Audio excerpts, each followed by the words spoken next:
First এখানে কি বলছে আমরা যে বিলিরুবিন ইনডিউস নিউরোলজিক্যাল ড্যামেজ। এখানে কি করা হয় যে আনকনজুগেটেড বিলিরুবিনের পরিমাণটা যখন হচ্ছে যে 15 mg/d থেকে বেড়ে যায় তখন কি হয় সেটা হচ্ছে যে ব্রেনকে ড্যামেজ করে। কেন? ইনক্রিজ আনকনজুগেটেড বিলিরুবিন হচ্ছে যে কি লিপিড সলিউবল এবং এটা কী করতে পারে যে ক্রস করতে পারে ব্লাড ব্রেন ব্যারিয়ারকে। এখানে যে অ্যাকিউট আর ক্রনিক দু ধরনের পাওয়া যায়। অ্যাকিউটের ক্ষেত্রে কী করা হয় 0 to 3 days, যেখানে পেশেন্টের ক্ষেত্রে কী দেখতে পাবো হাইপোটোনিক অ্যাক্টিভিটি, কিন্তু পেশেন্ট লেথার্জি থাকবে, হাই স্পিরিটাল উচ্চ স্বরে কাঁদবে বাচ্চা। আর এখানে কি সিজার ফিভার হচ্ছে বাচ্চাদের ক্ষেত্রে দেখা যাবে।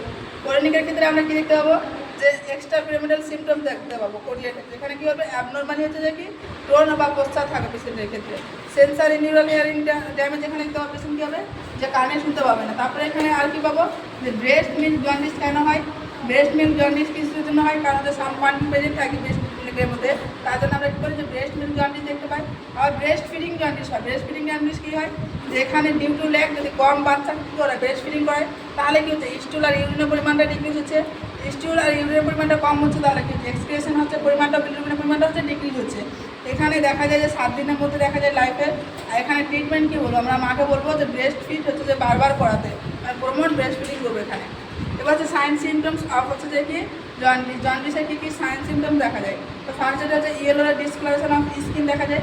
ফার্স্ট যেটা আমরা কোথায় দেখছি স্ক্যানারে দেখছি। এবং যদি কোনো পার্সেন্ট যদি কালো থাকে ব্ল্যাক থাকে তাহলে সেখানে কী করবো আমরা হার্ট প্যালেট চেক করবো আমরা জন্ডিসটা। পেশেন্টের ক্ষেত্রে কী কী সাইন সিমটম আসবে লেথার্জি আসবে, অলসতা, হেপাটোমেগালি, ইনলার্জমেন্ট অফ লিভার থাকবে। এখানে কী করে বাচ্চা ঠিকমতো খাবে না। আর কি দেখতে পাবো আমরা কার্নিক টেরাস যাবো, যেখানে হচ্ছে যে ব্লাড ব্রেন ব্যারিয়ারকে কী করবো আমরা যে ক্রস করবে জন্ডিস আনকনজুগেটেড বিলিরুবিন। এবার হচ্ছে আমরা ডায়াগনোসিস টেস্ট আমরা কীভাবে ডায়াগনোসিস করবো জন্ডিসের ক্ষেত্রে। তো ফার্স্ট যেটা আমরা করবো ফিজিক্যাল এক্সাম শুরু একটু ফুড যদি আমরা প্রত্যেকটা অর্গান চেক করি তাহলে এখানে আমরা কী পাবো বাচ্চাদের ক্ষেত্রে এখানে আমরা যাবো ইয়েলো ডিসকালারেশন অফ স্কিন পাবো, মানে হচ্ছে যে বাচ্চা হলুদও থাকবে। ফার্স্ট টাইম ইনভেস্টিগেশন আমরা হিসাবে আমরা ব্লাড টেস্ট করাবো। ব্লাড টেস্টের মধ্যে আমরা কী করবো আমরা টোটাল সিরাম বিলিরুবিন লেভেলটা চেক করাবো। তাহলে আমরা কী করবো ডায়াগনোসিস টেস্ট করে আমরা বুঝতে পারবো। আর একটা যেটা হচ্ছে ক্রেমাস রুল, আমরা ফিজিক্যাল এক্সাম হিসেবে ক্রেমাস রুল অ্যাপ্লাই করবো। জন্ডিস সবসময় কী হয় যে বাই হচ্ছে ক্রেমাস রুলস এলিভেটেড জন্ডিস হচ্ছে সেফালোক্যানুয়াল, মানে হচ্ছে টপ টু বটম ডিরেকশন হচ্ছে কি জন্ডিস আসবে। তো এখানে আমরা যেমন একটা ছবি এঁকে বোঝানোর চেষ্টা করেছি, 5টা জোনে আমরা ডিভাইড করে দিয়েছি কী কী জোন থাকে। তো ফার্স্ট জোনে কী হচ্ছে জন্ডিস থাকে ওভার দ্য হেড অ্যান্ড নেকে থাকছে। কত বলে এখানে আসবে হেড অ্যান্ড নেকে জন্ডিস দেখা যাবে যে 4 to 6 mg/dl। জোন সেকেন্ড হচ্ছে চেস্ট টিল আম্বেলিকাস, মানে চেস্টে পুরো থাকবে আম্বেলিকাসে পর্যন্ত, তখন আমরা কত পাচ্ছি 6 to 8 mg/dl।